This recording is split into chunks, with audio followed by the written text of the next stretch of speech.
Assalamualaikum warahmatullahi wabarakatuh. Alhamdulillah wa syukru ala nikmatillah. Asyhadu an la ilaha illallah wa asyhadu anna Muhammadan abduhu wa rasuluh. Alhamdulillah, pertama-tama kita panjatkan puji dan syukur kepada Allah Subhanahu wa taala yang senantiasa menganugerahkan maghfirah dan nikmatnya. Mudah-mudahan kita termasuk orang-orang yang selalu bersyukur terhadap nikmat Allah Subhanahu wa taala sehingga kita betul-betul tercatat sebagai hamba Allah yang selalu bersyukur. Anak-anakku sekalian yang di kelas 12 Madrasah Karya Madani, alhamdulillah di tahun pelajaran 2021-2022 pada kesempatan ini kita dapat bertemu kembali setelah kalian menyelesaikan program pembelajaran di kelas 11 tahun pelajaran lalu. Pada kesempatan ini saya diamanahi untuk menyampaikan materi fikih di kelas 12. Insyaallah kita akan mengawali pembelajaran tahun pelajaran 2021 dan 2022.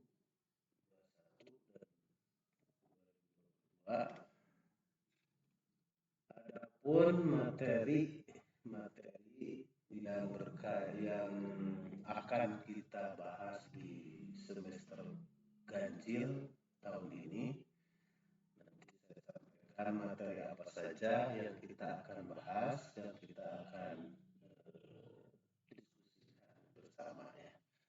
Pada kesempatan ini saya menyampaikan materi dalam bentuk video ya. Nanti kalian simak videonya yang saya paparkan dan kemudian kalian tanggapi terhadap video yang saya sampaikan.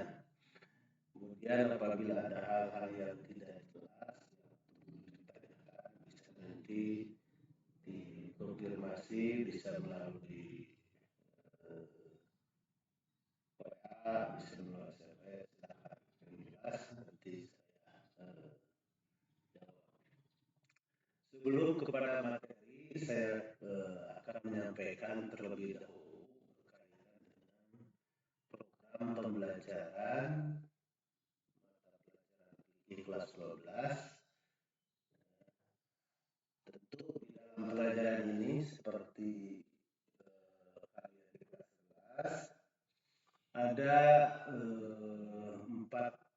KI ya, atau kompetensi inti yang harus kalian capai. Nah, ini mengulang yang kelas 11. Saya mengingatkan kembali yang pertama adalah berkaitan dengan kompetensi inti pertama itu adalah dengan kompetensi keagamaan. Nah, ini berkaitan dengan mengamalkan ajaran Islam. Jadi sejauh mana kalian setelah mempelajari fikih atau pelajaran yang lain juga, sejauh mana pengamalan kalian terhadap agama Islam yang kita. Jadi harus ada implementasinya dan dari pelajaran yang kita ajarkan kepada keagamaan. Yang kedua adalah KI atau kompetensi inti sosial. Ini berkaitan dengan habluminannas, ya, hubungan sesama manusia. Bagaimana sikap sosial kalian itu tumbuh di dalam pribadi masing-masing. Sikap care, sikap peduli, apalagi sekarang masih zamannya masih dalam kondisi pandemi ya, ini betul-betul harus sikap toleransi, sikap care kepada orang lain harus tumbuh. Ya, tetangga kita, saudara kita, teman kita, ya kita perhatikan. Dan dari sosial yang kita lakukan ini menjadikan nilai ibadah di hadapan Allah Subhanahu wa Ta'ala. Kemudian yang ketiga adalah kompetensi inti yang berkaitan dengan pengetahuan atau knowledge. Jadi sejauh mana nanti setelah materi itu disampaikan, kalian memiliki pemahaman terhadap materi-materi yang akan dibahas di kelas 12 dan juga mengetahui konteks atau pengetahuan baik yang tekstual maupun kontekstual, sejauh mana dia mendapatkan pengetahuan tentang materi yang nanti kita akan bahas bersama-sama ya. Dan yang terakhir adalah kompetensi keempat atau kompetensi keterampilan. Di sini ada skill, kemampuan bagaimana kalian setelah mempelajari materi fikih di kelas 12 memiliki kemampuan, keterampilan atau skill mengolah, menalar, menyaji, dan mencipta dalam ranah konkret dan ranah abstrak terkait dengan pengembangan dari yang dipelajari. Jadi dari materi itu bisa dikembangkan, kalian mencari bahan, kemudian juga dibuat kreatif bagaimana dari materi yang dibahas itu kreatif kepada sosial, kreatif kepada hubungan sesama manusia. Itu adalah keterampilannya. Kemudian ada beberapa kompetensi dasar ya kan, yang akan kita bahas ya, yang harus kalian miliki. Nah, di sini ada kompetensi dasar. Contohnya menghayati pentingnya proses pengambilan hukum melalui usul fikih. Dari kompetensi dasar ini nanti harus kalian capai. Jadi nanti materi-materi yang akan disampaikan di kelas 12 ini saya sampaikan materinya. Bahasan yang pertama adalah konsep usul fikih. Yang kedua sumber hukum Islam yang muttafaq atau yang disepakati, tidak bisa dibantah. Sumbernya apa? Ada Al-Quran, hadis. Kemudian dan mukhtalaf, tidak sepakat atau masih ada pendapat yang lain ya. Kalau Al-Quran kan semua juga para ulama bahwa Al-Quran itu adalah sesuatu yang benar, yang disepakati, tidak ada keraguan di isi Al-Quran itu. Kemudian materi yang ketiga yang akan kita bahas di kelas 12 adalah konsep ijtihad dan bermazhab. Kemudian yang keempat adalah konsep al-hakim, al-hukmu, al-mahkum fi, dan mahkum alaih. Dan yang terakhir materi di semester ganjil ada al-qawaidul khamsah. Nah, materi-materi kelas 12 yang kita akan bahas adalah itu. Kalian sudah bisa mencari referensi, mencari pengetahuan berkaitan dengan materi-materi tersebut sebelum kita bahas. Nah, berkaitan dengan materi pembelajaran di kelas 12 ini ada perubahan dari tahun-tahun sebelumnya. Kalau tahun-tahun sebelumnya materi di kelas 12 itu ada khilafah, pemerintahan di dalam Islam. Di situ dibahas bagaimana tentang pemerintahan. Dan untuk yang dari 2019 tahun pelajaran 2019-2020 sampai sekarang materi itu tiada, jadi ganti dengan konsep usul fikih. Kemudian tentu walaupun tidak ada materi di dalam itu, tapi insya Allah kita akan dapat membahas di dalam materi-materi di sini. Karena bagaimanapun di dalam Islam setiap materi itu satu sama lain berkaitan, ya, berkaitan.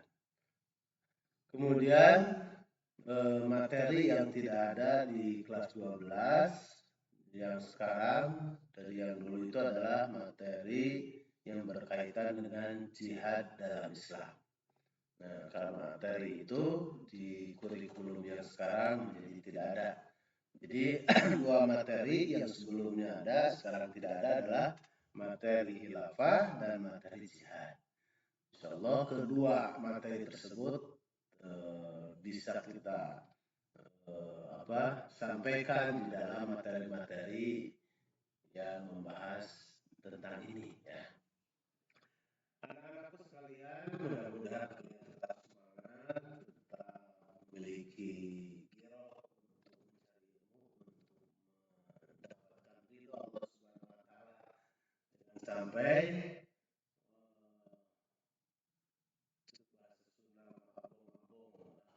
justru ini adalah sebuah tantangan untuk kita bagaimana kita menunjukkan bahwa yang namanya umat Islam itu tidak pernah lalai, tidak pernah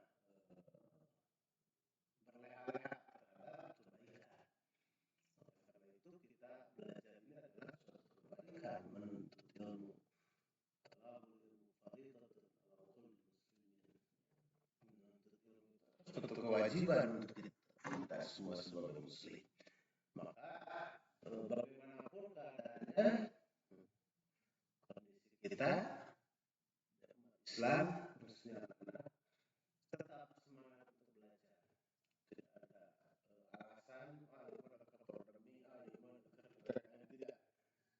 Kita tetap semangat dan banyak jalan, banyak cara yang kita bisa lakukan untuk menuntut ilmu, untuk mendapatkan pengetahuan. Jadi kalam, bro, kalian semangat, kalian terus belajar. Karena belajar itu dimanapun dengan cara apapun kita bisa. Nah, untuk pertemuan kali ini saya akan menyampaikan yang berkaitan dengan tadi, yaitu materi pertama tentang konsep usul fikih, ya. Sebelum kepada jadi ini konsep usul fikih dibahas di dalam materi kelas 12. Materi ini sangat penting. Kenapa sangat penting? Karena kita sebagai muslim, sebagai orang yang beriman, tentu tidak terlepas dari yang namanya hukum-hukum Islam. Nah, maka untuk memahami, untuk mengerti tentang hukum-hukum Islam, kita harus paham terhadap ilmu fikih dan ilmu usul fikih. Jadi kalau kita melaksanakan ibadah sholat itu kita tahu rukunnya, kita tahu tata caranya, itu disebutnya adalah kemudian kita ketahui, hukum sholat 5 waktu wajib, hukum sholat tahiyatul masjid sunat. Nah, hukum-hukum yang itu disebut nanti dalam usul fikih. Jadi sebetulnya kedua, ya kan, kedua kata atau kedua makna ini, fikih maupun usul fikih, sangat penting kita pelajari. Dan ini akan berimbas atau akan ada hadir di dalam kehidupan kita masing-masing. Jadi sebetulnya orang juga sudah baik sadar maupun tidak sadar, ya, sudah mengamalkan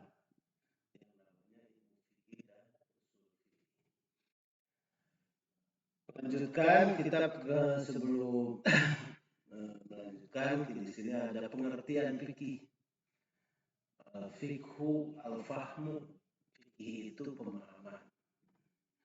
Kalau misalnya kita mengetahui kan ada sholat yang satu ketika tahiyatul masjid suluknya ya kan ini digerak-gerakan, ada satu lagi tidak digerak-gerakan. Itu ada perbedaan atau ada pemahaman ya kan dari yang ada.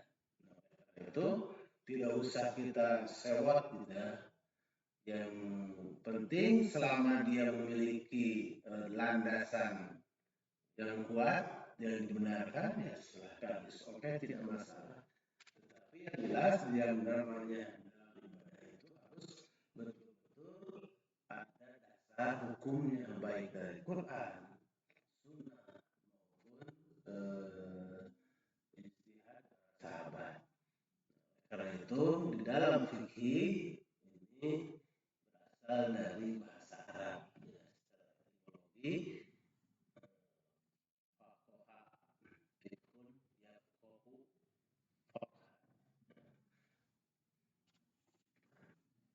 yang memiliki arti itu memahami secara mendalam atau mengerti ahli.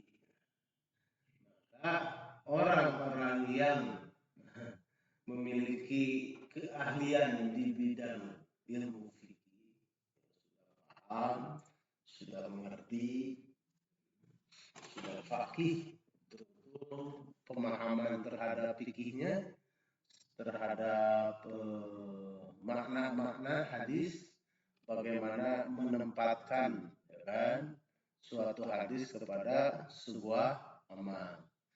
Kayak misalnya innamal ada hadis innamal malu biniat, semua pekerjaan itu kepada niat.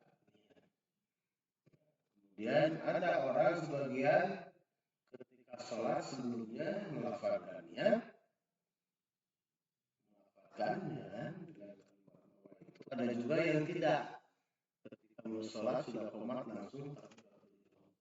Tentu di situ ada pemahaman yang dilakukan oleh para ahli fikih, jadi memahamkan suatu hadis, memahamkan suatu dalil ke dalam sebuah perbuatan. Itu banyak ya, di dalam praktek-praktek ibadah yang memiliki berbeda-beda ya.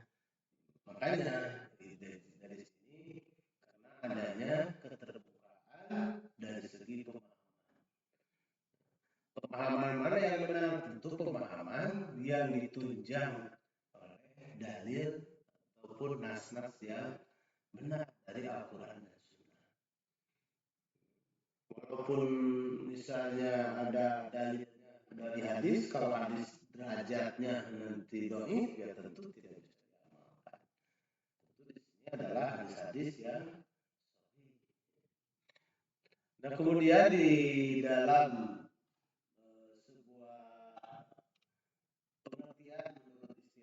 di sini ada salah satu definisi ya, definisi yang disampaikan oleh Muhammad Al-Syaukani. Beliau menyatakan idrakul qawaidil lati yatawassalu biha ila istinbatil hukmi syar'iyyatil far'iyyati min adillatihan tafsiriyah. Kata Muhammad As-Syaukani yang disebut fikih itu adalah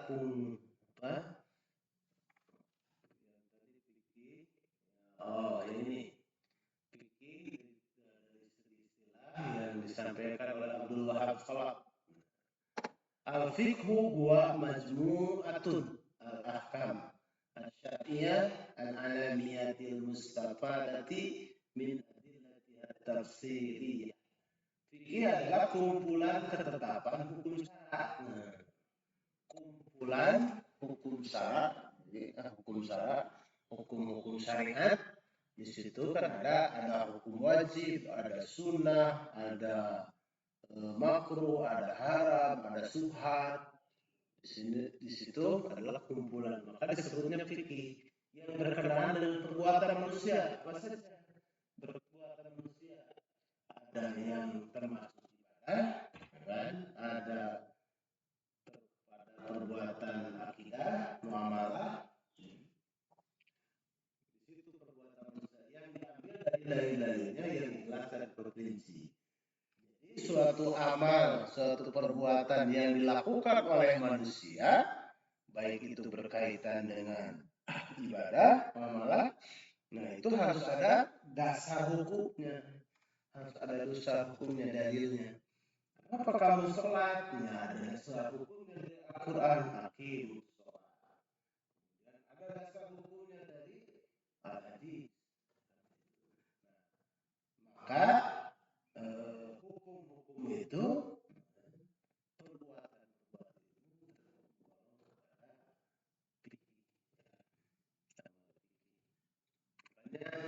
kita banyak melihat atau banyak membaca buku-buku yang berkaitan dengan fikih.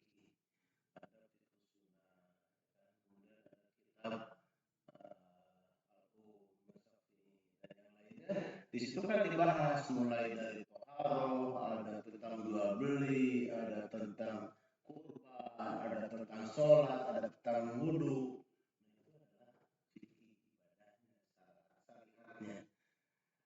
Selanjutnya kita lanjut kepada pemahaman atau pengertian dari usul fikih.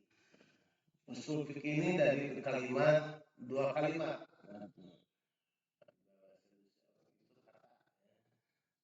Usul dan fikih. Usul fikih jadi satu kata. Usul itu al-aslu, usul, dan al-fiqhu jadi fikih, usul fikih. Usul fikih itu asal mula, ya kan, pokoknya. Asal pokoknya fikih itu dari usul fikih. Di dalam beberapa definisi yang berkaitan dengan usul fikih, ada definisi yang disampaikan oleh Muhammad As-Sawqani. Beliau menyampaikan istilah usul fikih adalah idrakul qawaid allati yatawassalu biha ila istinbatil hukmi as-sariyatil far'iyyati min adillatiha at-tafsiriyah. Fungsi usul fikih adalah mengetahui kaidah-kaidah yang dapat digunakan sebagai alat untuk menggali istinbat, kesimpulan, hukum-hukum far'u, hukum-hukum furu' dari dalil-dalil yang rinci dan jelas. Selanjutnya definisi usul fikih menurut Mustafa Sanu dalam kitab Musnah Mustalah. Beliau menyatakan usul fikih minal qawaidil kulliyati allati yatawassalu biha ila fahmi nususi kitabi wa sunnati. Usul fikih adalah kaidah-kaidah kuliah yang digunakan oleh seorang mujtahid untuk memahami nas Alkitab dan nas al-hadis. Nah, maka di dalam memahami nas Al-Quran, memahami nas hadis itu diperlukan dan alat-alat untuk memahaminya. Salah satunya adalah nanti kan ada beberapa tinjauan, dilihat dari fikihnya, dilihat dari ilmu mustalah hadisnya, dilihat dari ilmu sorofnya, nawiyahnya, karena semua itu dijadikan alat untuk memahami nas-nas yang ada di dalam Al-Quran dan hadis. Anak-anakku sekalian, kita lanjutkan kepada objek pembahasan fikih dan usul fikih. Objeknya kalau fikih, ilmu fikih itu objeknya kepada pembahasan tentang mukallaf. Mukallaf itu adalah orang-orang yang sudah terkena tuntutan hukum. Misalnya disebut juga orang yang sudah balik. Ketika orang itu sudah mukallaf tidak melakukan sholat wajib, maka dia berdosa. Jadi perbuatannya, kalau fikih sudah kepada prakteknya, praktek ibadahnya. Orang sudah dewasa, tidak sakit, kemudian tidak melakukan sahur Ramadan. Kemudian sebaliknya, orang yang sakit tidak berpuasa pada bulan Ramadan, maka ada ketentuan fikih, ya kan, hukum. Di dalam ketentuan itu ada misalnya qada, ada fidyah, kan? Qada itu mengganti, ya kan? Fidyah itu membayar. Jadi hukum-hukum yang dilakukan oleh mukallaf itu sudah kepada objek, ya. Objeknya fikih. Kemudian objek pembahasan usul fikih, pembahasan ilmu usul fikih adalah syariat yang bersifat kulli atau yang menyangkut dalil-dalil. Kalau tadi fikih adalah perbuatannya, nah kalau usul fikih itu membahas tentang dalil-dalilnya. Nah, kenapa perbuatan ini wajib? Karena ada dasarnya ini dari dalil ini. Ya. Kenapa di dalam sholat misalnya Al-Fatihah itu wajib? Kemudian para ulama mengelompokkan bahwa Al-Fatihah itu termasuk rukun sholat. Ketika rukun itu tidak dilakukan, tidak dilaksanakan, maka sholatnya tidak sah. Itu adalah pemahaman atau pengertian dari usul fikih. Dari suatu dalil kemudian dipahamkan dengan alat yang lainnya, ada sorofnya, ada ilmu hadisnya, kemudian disimpulkan pada suatu dalil. Ada sekalian yang dirahmati Allah, mudah-mudahan terus semangat belajar. Nah, kita lanjutkan materinya, yaitu tujuan mempelajari fikih dan usul fikih. Tujuannya untuk apa? Mempelajari fikih, kita mempelajari fikih misalnya kan di dalam kitab-kitab fikih itu dibahas tentang muamalah dan ibadah dan muamalah.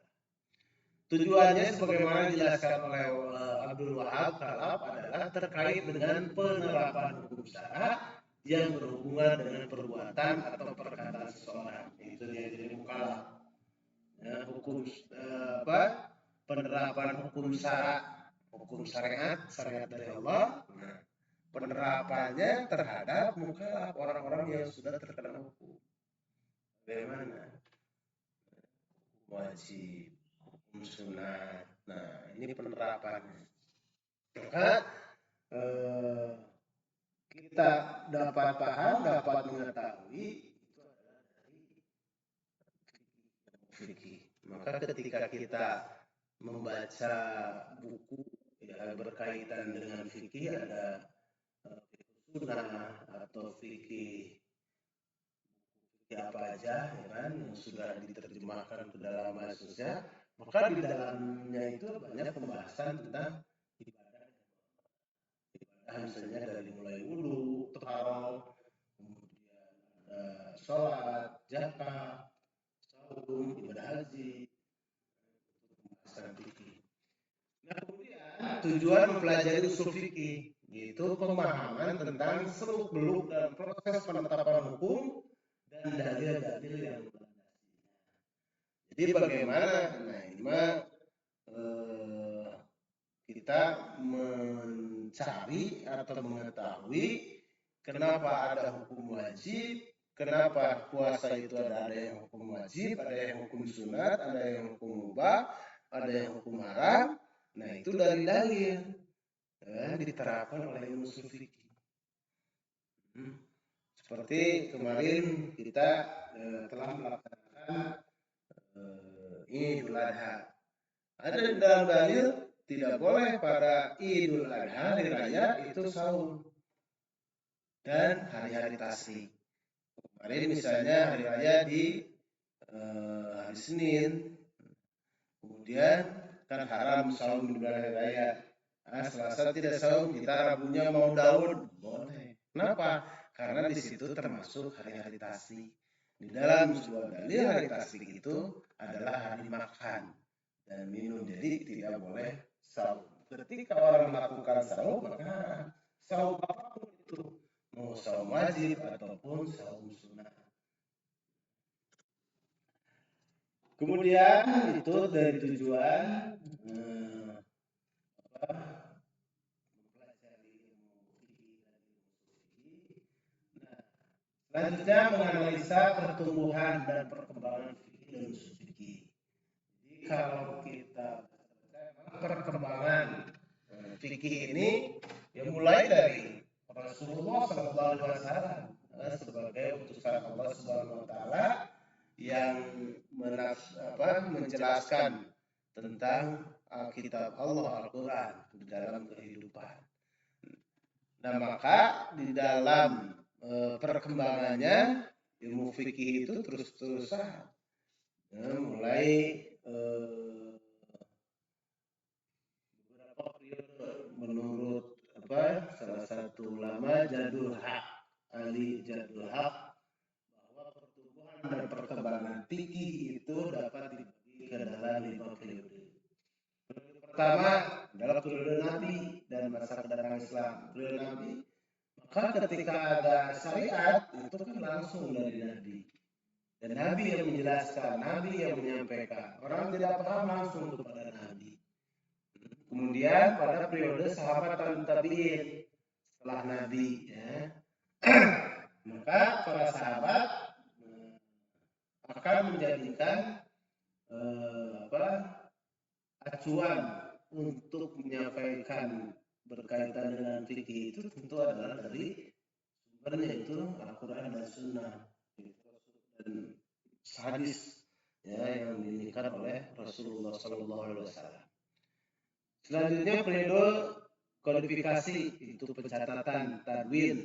Mengatakan masa ada Imam Bukhari, ada Imam Muslim, ada Imam Ibnu Majah dan yang lainnya itu yang mengumpulkan dalil-dalil dalam berbagai kitab ya, sampai ribuan, sampai para ilmu hadis dari pencatat hadis itu mencari ya kan, sumber-sumber hadis ya, itu sampai